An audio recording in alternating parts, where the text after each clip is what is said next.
আর আমার পাওয়ার চাই, কোথায় লাভজনক হবে কোথায় লাভজনক হবে না আমাদের থেকে ওই কিতাব পড়া দুজন বা বাইরের থেকে একজন এসে তারা জানবে না। I want power, absolute power, and that's all. Hearing the words and the way she says them, you might think that you are listening to the voice of a dictator rather than the Prime Minister of a democratic country. We are talking about a country where one person decides the electoral fate of all 350 members of the parliament. In the last election of January 7th, we saw the occurrence of such events.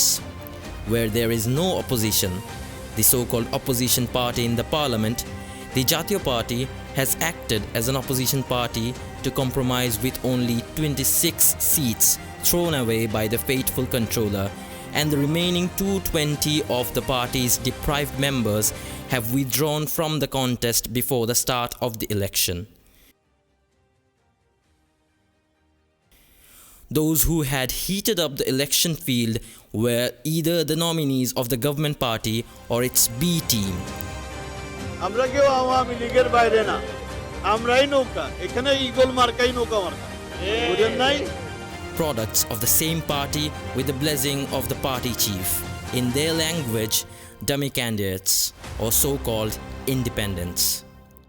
The entire incident is a reflection of the plan of 50 years ago, the Baksal system, created by the Prime Minister's father, was a one-party rule in Bangladesh where there were no such thing as an opposition party. Everyone participating in the election is nominated by only one party. Today, the countrymen have to swallow the bitterness of the election of that Baksal system. There were two options before the people. One, vote to legitimize this sham election of dictatorship, or reject the election and let them know that the people are boycotting this sham election in disgust. People today spontaneously chose the second option. Martyred President Ziaur Rahman, the founder of Bangladesh Nationalist Party, the promulgator of independence, came to responsibly managing the country and put an end to the one-party rule and return the country to a multi-party democratic system. And the former Prime Minister Begum Khaleda Zia gave two unique gifts to the nation. First, it was under her leadership that the parliamentary democratic system was established and the caretaker government system for national elections under non-partisan government as a symbol of public confidence, an excellent electoral system. This proved to be a very excellent election method for the country. But Awami League, which won the elections held under the caretaker government in 2008, used the court system as a part of their far-reaching conspiracy and nefarious plan to permanently grab the power and establish an authoritarian system of governance in Bangladesh. As part of their far-reaching conspiracies and nefarious plans, and to keep power in perpetuity and establishing Sheikh Hasina's authoritarian rule, the caretaker government system was removed from the constitution. It gave birth to an electoral system where the Prime Minister and members of Parliament can participate in elections without resigning from their posts. They have also removed the referendum system, which is essential for such a big change in the constitution. Bangladesh Nationalist Party has been protesting against these anti-people activities from the very beginning.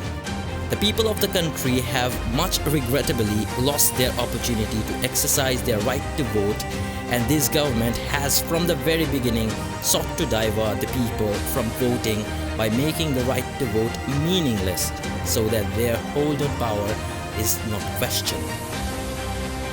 The first evidence of which was seen in 2014 national elections, where the people of Bangladesh were cheated of their constitutional electoral right to vote, and hence deprived of their right to their electoral franchise, when 153 candidates were elected to the parliament totally unopposed, undermining the entire essence and spirit of free, fair and participatory elections. In 2018, the mass public witnessed another novel fraud of midnight election. On the assurance of today's Prime Minister, even Bangladesh Nationalist Party participated in that tainted election of 2018. But along with the people of the country, BNP was also cheated that day.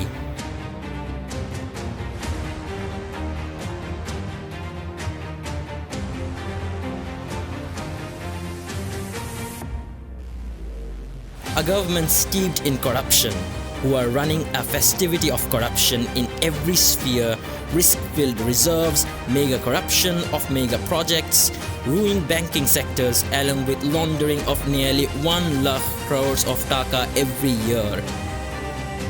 The police and the administration have been made 100% party obedient and partisan.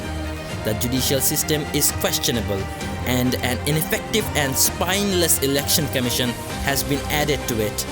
What other option did the BNP and their like-minded parties have but to boycott the election in protest of such a staged sham election? The so-called national election of January the 7th is a clear proof that there was not the slightest mistake in their decision. What did the world see? Every polling station is empty of voters from the morning till evening.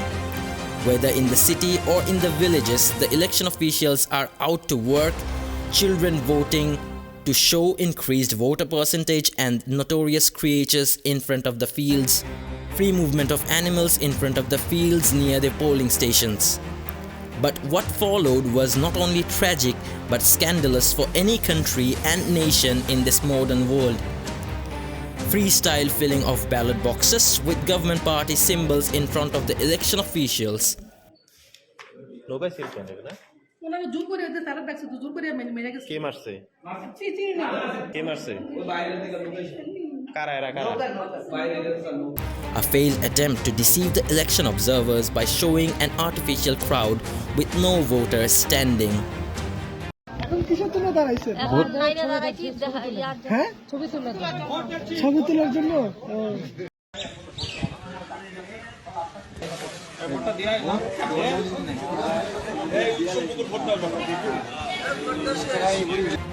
But the most shameful thing was that involvement of young children in this fraudulent activity. বয়স কত? বয়স 18 বয়স 18? প্রমাণ আছে? কি voter? হ্যাঁ? কার vote দিতে আসছো? Even the Prime Minister's center itself was not free from the episode of election fraud. The official result sheets showed that she got 100% of the voters cast in one center, while other candidate got 0 votes. In another center, her votes were more than the number of total votes casted. Of course, as it relates to the Prime Minister herself, it may be corrected by now. The constituency of the General Secretary of Awami League was not spared from electoral lawlessness. There were also numbers of cases were seen of publicly giving the seals to both symbol, which is the symbol of Awami League. জুমায়ে seal মারতেছে ওবায়দুল কাদেরের vote বিচিত্র এই নির্বাচনের নাম হলো বাল্য নির্বাচন শেখ হাসিনাকে চুরি করে নির্বাচন জয়ী হওয়া লাগলো সবচেয়ে বেশি ওবায়দুল কাদেরের এলাকায় চুরি হয়েছে The constituency of Prime Minister's private investment advisor Salman F. Rahman was also not left out. Dhaka 1 আসনে দোহারের মকসুদপুরের শাইনপুকুর সরকারি প্রাথমিক বিদ্যালয় কেন্দ্রে সাধারণ শিশুদের দিয়ে ভোট দেওয়ার অভিযোগ এমন প্রমাণও পাওয়া গেছে নির্বাচনী কর্মকর্তা বললেন যে বিষয়টি নিয়ে তার কিছুই করার ছিল না There were incidents of fake voting by sealing the ballots by partymen openly. BBC, Deutsche Welle, AFP and most of the first-line media outlets of the country and around the world gave eyewitnesses accounts of all these crimes throughout the day. তখন line থেকে চলে গেলেন All day, almost every polling station across the country was found empty. But in the afternoon, all on a sudden, the Chief Election Commissioner gave information to the public of 18.5% voter count. But almost all television reports in Dhaka itself say that this rate is not more than 5 to 7%. আমি আসছি আধা ঘন্টায় আপনাদের দাঁড়িয়ে অনেক মানুষ এই কারণে দেখতে পাচ্ছি না আমি। At the end of the day, the Chief Election Commissioner suddenly choked and found hesitant, said that being prompted that the polling rate was close to 40%, এমনিতে যেটা আমরা পেয়েছি 28%-এর মতো national average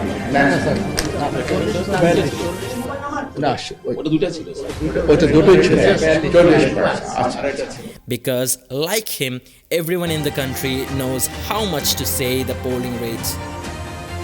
Several Awami League leaders are confessing to their past misdeeds by self-immolation today. How they sealed thousands of ballot boxes the night before the voting of 2018. জালিয়াতের তো একটা সীমা থাকে, এটার কোনো সীমা নেই। Clashes in between the government parties, members, burning of polling stations, shootings, amputations of hands, severe injuries and murders were not left out.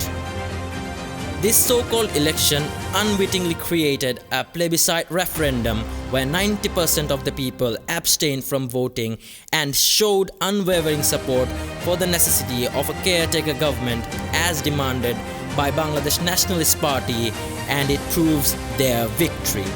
প্রত্যেকটা বুথে প্রায় একই সিনারিও, যে 431টা ভোট আছে, তার মধ্যে ভোট করেছে 3টা, 450টা ভোট আছে, তার মধ্যে ভোট করেছে 9টা। এরকমভাবে আসলে খুব কম সংখ্যক ভোট আমরা দেখতে পাচ্ছি। Old age allowance cards, widow allowance cards, disabled cards and national identity cards, withholding them, threat of a not burial after death, fear of torture by Awami cadres, call to go to polling stations on mosque microphones. Nothing could make 90% people to go to the polling station. We know that historically no dictator has lasted forever, and Bangladesh will be no exception. This farcical election on January 7th undoubtedly took the movement to overthrow the dictatorship a step forward. Even in the midst of 100 disappointments, some convincing realities reveal our intuition, and I would like to introduce you to such a scenario.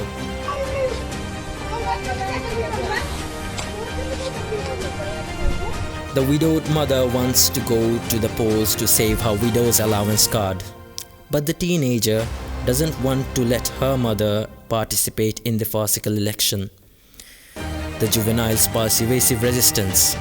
Mother, don't beg for your widow's allowance card. I will work as a farm laborer to support the family, but you, please don't go. What a cruel blackmailing about the government's social security program. Alas, this is not the Bangladesh we want to live in. Bangladesh will not lose its way as long as these confident children and teenagers who are behind our eyes remain in this country.